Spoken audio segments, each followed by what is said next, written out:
Hello and welcome. Today, I'll be providing a quick overview and demonstration of the pgEdge Cloud, our managed service offering. However, before I jump into a demo, I'd like to provide you a little context into the way we've designed and configured the pgEdge Cloud. At its heart, we are looking to simplify the deployment, configuration, and administration of the pgEdge platform, all the while leveraging best-in-breed tooling to ensure proper load and consistency, at the same time allowing you to meet those five nines of uptime, providing those highest levels of availability for your end users. We do this in a manner that allows you to bring your own cloud. Thus, you can take advantage of your own cloud credits and discounts and fit seamlessly into your enterprise ecosystem, regardless of which vendor or vendors are your providers of choice, while always keeping a simplified deployment and administration front and center. So when I look at the core benefit that pgEdge is providing to our customers, having the data at the edge allows our customers to have the lowest levels of latency while ensuring the security of their data through redundancy. At the same time, being tolerant to disaster, such as a cloud provider's region going down. Now, what I'd like to do is get into a demonstration of the pgEdge Cloud, our managed service offering. I'm going to jump into the pgEdge Cloud interface.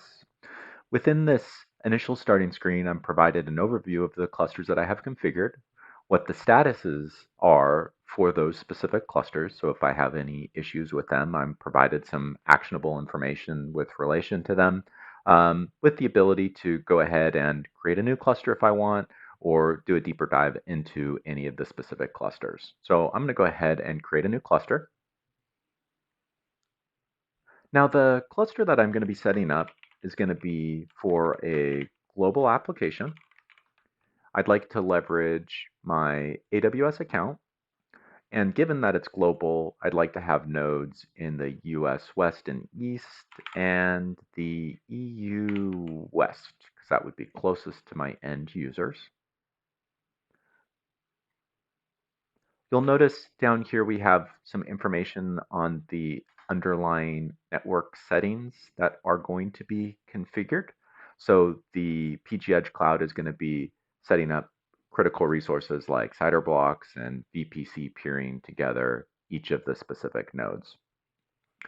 I'm also able to configure the initial database that I want, so I can choose which version of Postgres I want to leverage. If there's a specific database that I want to be setting up for my replication, I can do that, as well as my database super user and their associated password. If I'm familiar with the underlying compute requirements that are required, I can specify that here. And if for security purposes, I want to leverage an existing key pair for access, I can easily configure that here, and the pgEdge Cloud will leverage that when setting up my underlying resources. And if you'd like to further refine access to the deployed resources, you have the ability to lock down by access type here, as well as IP address or range.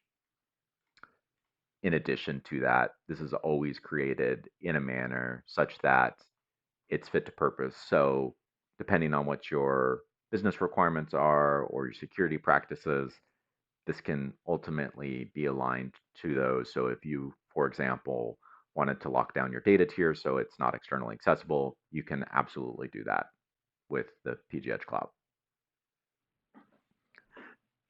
During the deployment process, there are a variety of different activities that are taking place under the covers. pgEdge Cloud is setting up your compute resources, security, and networking everything together.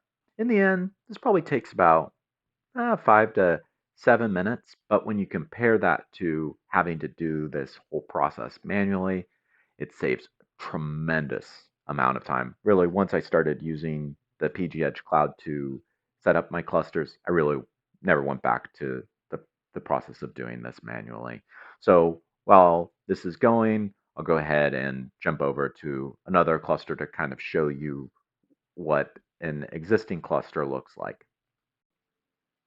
So I went ahead and selected another cluster that I created previously. So also a 3-node cluster.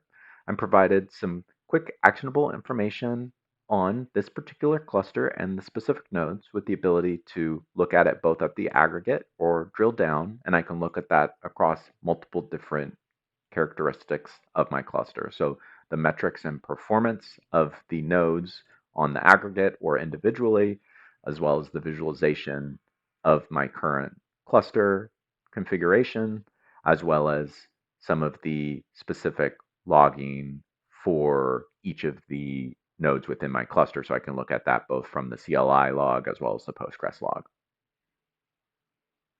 Before you all go, I'd like to point out a couple pieces of our website you may find interesting.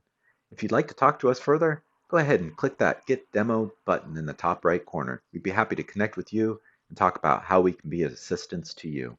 In addition, we have some great blogs by some of our experts on the pgEdge platform as well as Postgres in general. So you'll find some really fantastic information here. In addition to that, we've got a section on webinars where you may find some topics that are of interest to you. So I highly recommend taking a look at those sections as well. Thanks so much and have a great day.